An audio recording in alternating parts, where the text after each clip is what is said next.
muqdisho waxaa ka socda diyaar garow ballaaran oo lagu soo dhaweynaya ra'iisul wasaaraha Itoobiya Abiy Ahmed xilli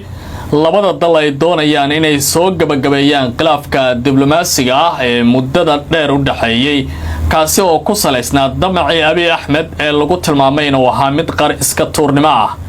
meel ay ka mid tahay madaxtooyada Soomaaliya ayaa la suray calanka Itoobiya isagoo ka dhinac babanaya calanka Jamhuuriyadda Federaalka ee Soomaaliya arrintani waxay ku soo aadaysaa iyadoo Itoobiya iyo Soomaaliya hadda ay ku jiraan dadaalo lagu soo afmeeraya khilaafka xoogan isla markaana Itoobiya dhinaca kale ay wajahayso khilaaf kale oo kala dhaxeeya dawladda Eritrea oo Soomaaliya ay saaxiib ahaayeen maxaa miiska la soo saari doonaa oo ay Xasan Sheekh Maxamuud iyo Abiy Ahmed ay ka wada hadli doonaan suuragal ma tahay maalinta bariya in Abiy Ahmed uu ku dhawaaqo in la laalay oo ay si cad dawladda Itoobiya uga laabatay is-afgaradkii ay hore ula gaartay Somaliland gaar ahaan xukuumadii uu hogaaminayay madaxweynihii hore ee Somaliland Muuse Biixi Cabdi waa sidee dareenka siyaasiyiinta iyo shacabka magaalada Muqdisho ee caawa bari waxaa ku soo wajahan ra'iisul wasaaraha Itoobiya Abiy Ahmed waxaana la filayaa booqashadiisu inay noqoto mid rasmi ah meel ay ka mid tahay madaxtooyada Soomaaliya ayaa la suray calanka Itoobiya oo caawa ka dhinac babanaya calanka Jamhuuriyadda Federaalka ee Soomaaliya meel ay madaxtooyadu ka mid tahay sidoo kale waxaa la suray sawirka ra'iisul wasaaraha Itoobiya Abiy oo dhinac taagan yahay madaxweynaha Jamhuuriyadda Federaalka ee Soomaaliya Xasan Sheekh Maxamuud labada dal ayaa doonaya in ay abiyaan oo ay soo gabagabeeyaan khilaafka diblomaasiga ahaa ee ka dhaxeeyay labadan dal ee ku yaala geeska Afrika kaasi oo salka ku hayay damacii ra'iisul wasaare Abiy oo dadka qaar ay ku tilmaameen inuu ahaa mid qar iska tuurnimo ah markii madaxweynihii hore ee Somaliland Muuse Biixi Cabdi uu la galay is-afgarad la xiriiray in laga kireeyo dhulbadeed isla markaana la siiyo ama laga kireeyo saldhig ciidamada Itoobiya ee baddu ay yeelan doonaan kaasi oo heshiiskaasi uu noqon doono mid 50 sanadood ah arrintani waxay abuurtay walaac xoog leh Muqdisho ayaa si weyn uga gilgilatay madaxweyne Xasan Sheekh Maxamuudna fagaarayaasha ayuu ka soo muuqday isagoo Itoobiya dhaliilaya wafdi uu madaxweynaha hogaaminaya oo ka qayb galaya shirka midowga Afrika xilligii khilaafka uu aadka u cuslaa ayaa dawladda Soomaaliya waxay tilmaantay in ciidamada Itoobiya iyo guud ahaanba nidaamka Addis Ababa ay kula dhaqmeen si ka baxsan borotokoolka madaxdii kale ee shirka ka qayb galaysay taasi waxay dhalisay in si degdeg ah madaxdii Soomaaliya ee madaxweynuhu hogaaminaya ay Muqdisho ugu soo laabtaan wixii xilligaasi ka dambeeyay madaxweyne Xasan Sheekh Maxamuud ayaa ku dagaalamay fagaarayaasha diblomaasiyadda iyo tan warbaahinta caalamka waxaana xiisadan labada dhinac ay gaartay inay cirka isku sareerto Itoobiya dhinaceeda waxay jeedinaysaa hadallo kulkulul oo qaarkood xitaa ay ku warameen taliyaasha ciidamada dalka Itoobiya saraakiil ka shaqotay diblomaasiyadda gaar ahaan wasaaradda amuraha dibadda dalka Itoobiya arrinta ayaa waxaa soo dhaxgalay dawladda Turkiga ee uu hogaamiye Rajab Tayyip Erdogan xiisaduna waxay noqotay in biyo qabow lagu shubay ilaa wasiirka amuraha dibadda Soomaaliya Axmed Macalin Fiqi uu ku dhawaaqay in khilaafkii kala dhaxeeyay Itoobiya la soo gabagabeeyay Soomaaliyana ay ka timi dhinaca nabadda sida uu hadalka u dhigay Fiqi oo warbaahinta la hadlaya waxa uu yiri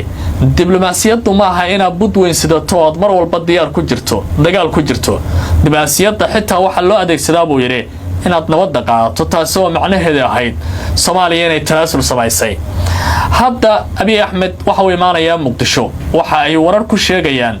in heshiisyo ay dhici doonaan oo ay labada dhinac is-afgaradyo ay gaari doonaan wafdiga Abiy Ahmed uu hogaamin doono waxa ka horeeyay wafdi ay ku yimaadeen wafdi ay Muqdisho yimid oo ay hogaaminayeen taliyaha ciidamada Itoobiya ee Burhanu Jula lagu magacaabo iyo sidoo kale taliyaha sirdoonka Itoobiya Ridwan kaasi oo labada dhinacba marka la fiiriyo saraakiishaas ay qayb ka ahaayeen hadalladii kulkulaa iyo xiisadda u dhaxaysay Soomaaliya iyo Itoobiya in ay si weyn arrintani ay uga hadli jireen laakiin hadda xaaladda ayaa u muuqata in si dhib yar loo soo gabagabeeyay imaanshaha Abiy Ahmed waxa uu ku soo aadayaa xilli midowga Afrika ay ka walaacsanaayeen waxa laga yeelayo ciidamada iman doona Muqdisho ee bedelayay ATMIS kaalinta ciidamada Itoobiya ay ku yeelan doonaan sargaal ka tirsan midowga Afrika oo warbaahinta la hadlay isla markaana codsaday inaan magaciisa la isticmaalin maadaama uusan fasax u haysan waxa uu yiri Ethiopia waxay yeelan doontaa 2500 oo askari oo howlgalka cusub ka mid noqon doona arrintan marka la fiiriyo isla sargaalkaasi sida laga soo xigtay waxa ay ka badnaan doonaan ciidamada Masar ee Soomaaliya ka howlgali doona howlgalkaasna qayb ka noqon doona sidoo kale dalal hore Soomaaliya u joogay oo kamid yahay dalka Burundi ayaa waxa la filayaa inay dalka isaga baxaan ay sulugeen tirada askareed ee la siiyay in howlgalkaas ay qayb ka noqdaan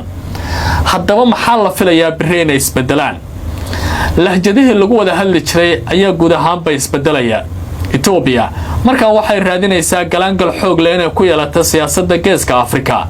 maadaama la xaqiijiyay askar ka socota Masar inay jamhuuriyadda federaalka ee Soomaaliya ay man doonaan sidoo kale Ethiopia waxay raadinaysaa xulufo xoog leh inay Soomaaliya xulufadeeda ay qayb ka noqoto maadaama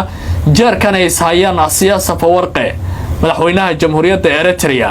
labadaas dalna laga baqdan qaba in mar kale ay fagaaro ku dagaalamaan labadan dhinac ayaa waday maalmihii ugu dambeysay hub urursi iyo ciidamadooda ay dib u galiyaan xerooyinka ciidamada si ay u carbiyaan dagaaladan ay qayb uga noqdaan Eritrea ayaa lagu eedeeyay inay qayb ka noqotay inay abaabulayso jabhadda Tigreega oo ay dawladda Abiy Ahmed ishayaan Soomaaliya Masar iyo Eritrea waxa ka dhaxaya isbahaysi amni iyo mid diblomaasiyadeed oo ay doonayeen inay isku garab istaagaan dhaqdhaqaaqyada Ethiopia ay sameeynaysa isbahaysigaasi Ethiopia waxay ku tilmaantay mid halis ku ah jiritaankeeda markii lagu unkay magaalada Casmara xilli Soomaaliya ay mushkilad weyn oo siyaasi ay wajahaysay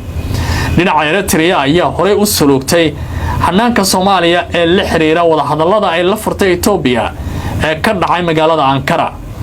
gobolka geeska Afrika mar kale ayaa xiisadiisu ay dib u soo laabanaysaa Soomaaliya waxay ciyaaraysaa kaalinta ugu sareysa waxaana la eegayaa dhinaca aado